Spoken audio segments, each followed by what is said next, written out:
Bonjour, bienvenue, mon nom est Ibrahima Touré, je suis consultant en informatique chez DMR. Dans cette vidéo, s'inscrivant dans le cadre de nos séries de vidéos sur la technologie WPF de Microsoft, nous allons présenter la partie 2 de la leçon intitulée Master Détail avec XML dans le chapitre Liaison des données. Dans la vidéo précédente, nous avions réalisé cette méthode dans cet événement de chargement de la fenêtre-ci.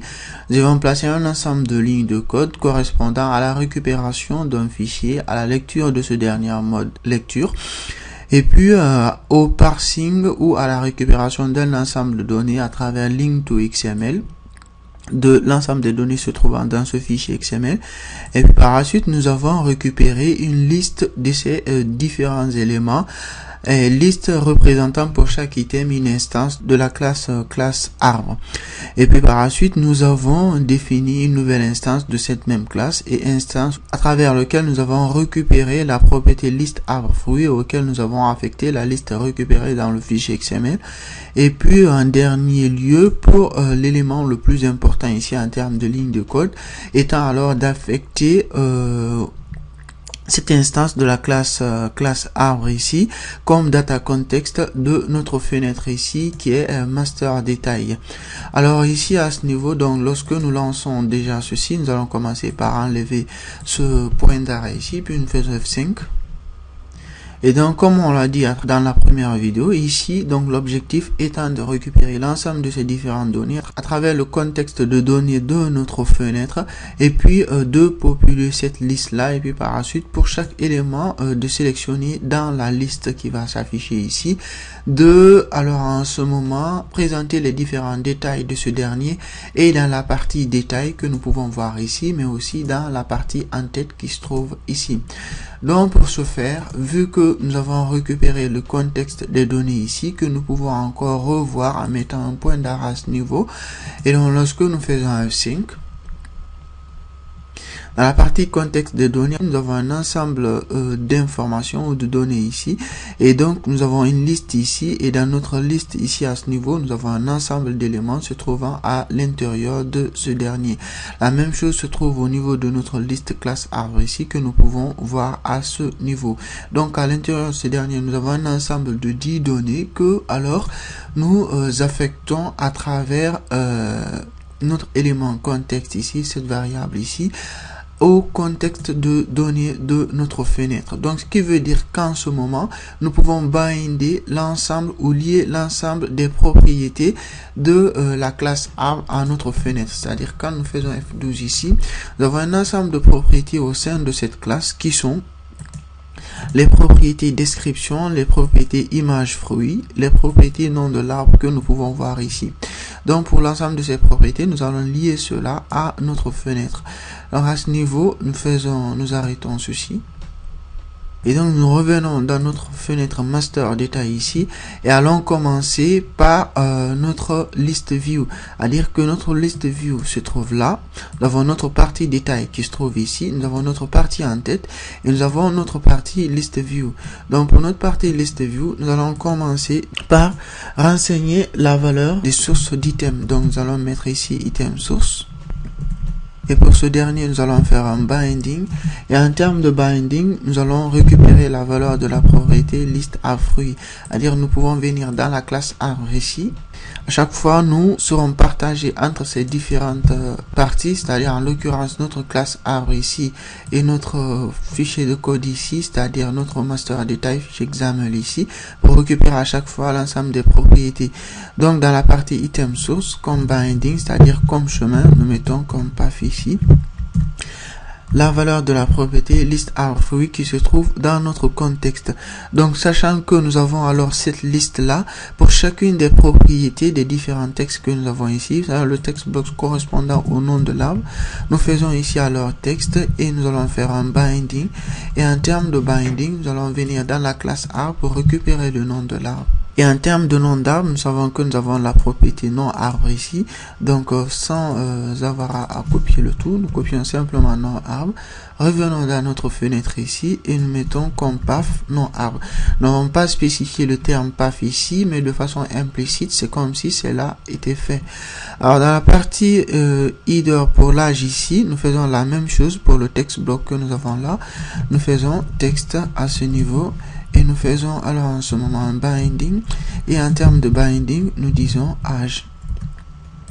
Nous revenons donc, nous pouvons réduire ce dernier et réduire celui-ci aussi. Et pour le fruit qui ici concerne l'image de l'arbre, donc nous mettons source. Et pour ce qui est de la source de l'image, nous faisons un binding toujours. Et pour ce qui est de l'image du fruit, donc nous allons mettre image fruit, sachant que le nom de la propriété ou la propriété est écrite comme ça. Donc après nous avons la partie correspondant à la description. Donc nous faisons un texte ici pour la propriété texte et faisons la même chose en binding. Et en termes de binding, nous faisons description. Et revenons alors toujours vers le bas. Et donc ici nous avons la partie header correspondant à l'état de comestibilité. Donc nous allons faire texte ici. Et toujours nous faisons un binding, et pour la propriété binding nous allons faire est comestible. Voilà. Donc là nous avons nos différentes propriétés ici, notamment nos différentes colonnes ici qui sont renseignées, notamment les colonnes nom de l'arbre, âge de l'arbre, le fruit, l'image de fruit, la description, et puis nous avons la partie définissant la comestibilité. Après nous pouvons alors en ce moment faire F6 à tout cela pour générer, voir si nous n'avons pas d'erreur. Nous avons une erreur ici, donc nous double-cliquons sur ce dernier. Ok, pour la partie colonne de l'âge, nous avions plutôt précisé assign acte qui veut rien dire à ce niveau. C'est plutôt l'âge que nous devions mettre. Erreur avec l'intelligence. Donc nous faisons CTRL S. Nous faisons F6 encore pour nous assurer que la génération se passe bien. Et le build s'étant terminé très bien. Après nous faisons F5. Et puis voilà, donc là nous avons notre liste, et dans notre liste ici nous avons l'ensemble des différents éléments qui sont récupérés directement du fichier XML et qui se retrouvent dans notre liste ici, en l'occurrence le nom de l'arbre, l'âge de l'arbre, le fruit correspondant, c'est-à-dire l'image du fruit qu'il produit, la description, et puis l'état qui permet de définir si cet élément est comestible ou pas. Cette propriété, nous n'arrivons pas à la récupérer, certainement que nous n'avons pas bien spécifié le nom de la propriété. Pour ce faire, nous enlevons ceci et puis nous allons revenir dans notre classe arbre ici. Et alors là, en ce moment, nous allons simplement venir là. Le nom est comestible. Nous avons mis avec 2M. C'est pourquoi nous ne pouvions pas le récupérer. Et là, nous refaisons F5. Et voilà. Donc, dans notre propriété comestible, nous avons true. Il n'est pas comestible, pas comestible. Ici, pas comestible. Comestible, pas comestible, pas comestible, comestible. Ainsi de suite. Les valeurs qui sont placées ici sont tout simplement arbitraires, ne tiennent pas compte de la vraie nature des éléments que nous avons à l'intérieur. Alors ici, parce que tout simplement à titre d'exemple pour illustrer le fait de la récupération des données depuis un fichier ou un répertoire de données vers une interface. Alors pour la suite, ce que nous souhaitons faire est de, une fois cliquer sur un élément ici, d'afficher l'arbre correspondance dernier dans la partie en tête, et puis une fois double-cliquer sur l'élément en question, d'afficher les détails de ce dernier que nous pourrons par la suite éditer.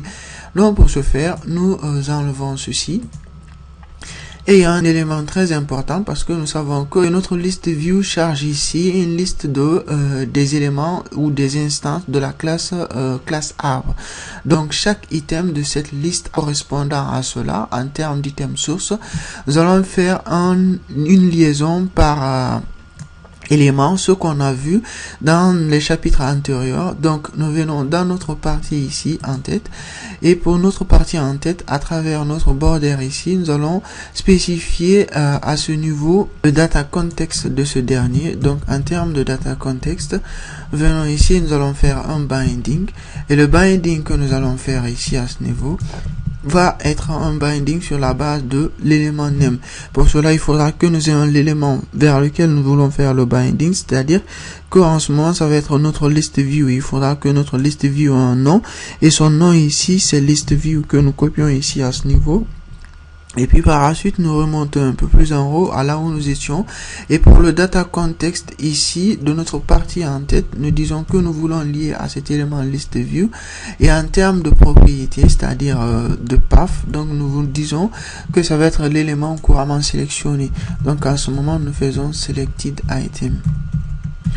Donc l'item couramment sélectionné va avoir cette valeur. Donc pour la suite, nous allons affecter la valeur de notre image proche ici. Oh, mais il se trouve que notre data context se trouve à un niveau inférieur par rapport à cette image. Donc nous allons déplacer cette dernière ici. Donc nous faisons CTRL X et allons placer cette valeur dans ce border-ci. Donc pour que ce dernier puisse être visible par tous les éléments qui se trouvent à l'intérieur de ce border, et en l'occurrence cette image que nous avons ici en termes d'image broche. Donc alors ici pour la source de l'image, donc image source, alors en ce moment nous allons faire un binding. Donc on va faire image fruit et tout simplement donc nous faisons CTRL S et en ce moment nous faisons F5. Et à ce niveau, lorsque nous sélectionnons un élément, tout de suite, nous voyons l'image de ce arbre. Donc, nous sélectionnons notre élément, le fruit A, nous avons mis image fruit et non pas image de l'arbre. Donc, il copie, il prend l'image de l'élément correspondant ici pour mettre du fruit correspondant ici pour le mettre là. Là, il prend l'image du fruit là pour le mettre là. Ce que nous voulons, c'est plutôt l'image de l'arbre et non l'image du fruit. Et donc, ici, nous faisons OK. Nous avons juste une petite exception à ce niveau. Et puis, nous allons mettre image arbre à ce niveau. Donc image arbre. Faisons F5. Et nous sélectionnons cet élément. Nous voyons l'élément correspondant à ce fruit là comme arbre. Donc qui est l'abricotier. Ici nous avons l'acacia, ainsi de suite. Et nous avons les différents arbres correspondants. Ces images sont récupérées depuis notre répertoire images ici et dans lequel nous avons la valeur arbre ici. Et dans la partie arbre, nous avons un ensemble d'images se trouvant à l'intérieur de ce dernier. Et donc après, nous enlevons ceci. Et puis pour la suite, pour l'élément description que nous avons ici à ce niveau, donc nous pouvons recharger le concepteur. Nous avons ici un text block ici et dans ce text block, nous allons simplement affecter au texte de ce dernier la valeur si qui est, par exemple, nous mettons texte qui va être égal à la valeur de la propriété description. Donc pour l'élément couramment sélectionné, nous allons faire ici description. Et donc tout cela étant, pour cette partie en tête, nous allons venir dans la partie détail pour affecter les différentes valeurs. Donc ici nous avons la vue maître ici qui est notre liste et là nous avons la vue détail. Donc dans la vue détail comme data context, nous allons avoir la même chose que nous avons mis au niveau de notre border ici, c'est-à-dire que cet élément représente le data context pour l'élément couramment sélectionné. Et donc pour ce faire, pour notre grille ici, donc nous pouvons simplement ici réduire ça et définir comme data context de notre grille ici cette valeur. Donc nous mettrons data context et nous allons faire un binding à ce niveau.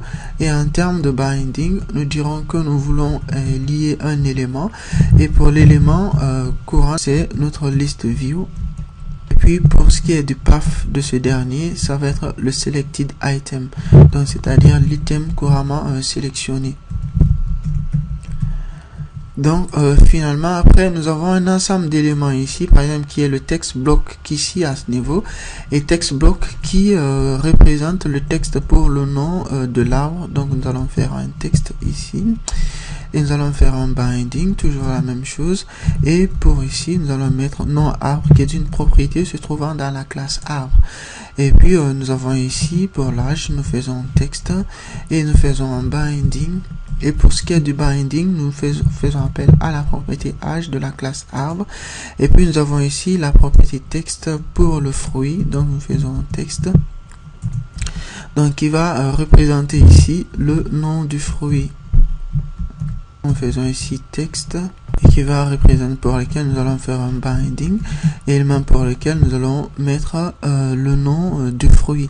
Donc nous allons mettre nom fruit. Et puis là nous avons l'image pour lequel nous allons préciser la source de cette image.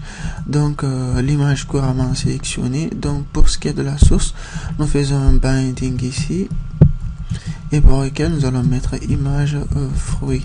est une propriété aussi récupérée dans la classe arbre.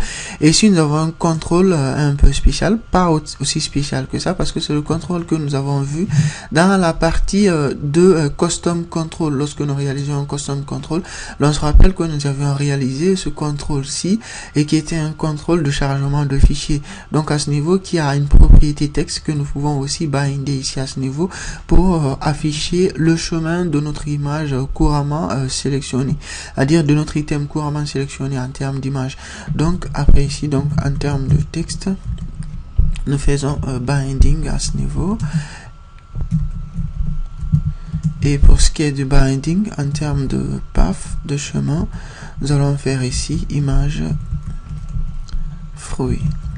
Image fruit avec un i majuscule si l'on ne se trompe pas. Et puis pour la suite, nous avons la partie description, et pour le texte de cette partie description ici, nous allons mettre ici, faire un binding, et nous aurons alors description.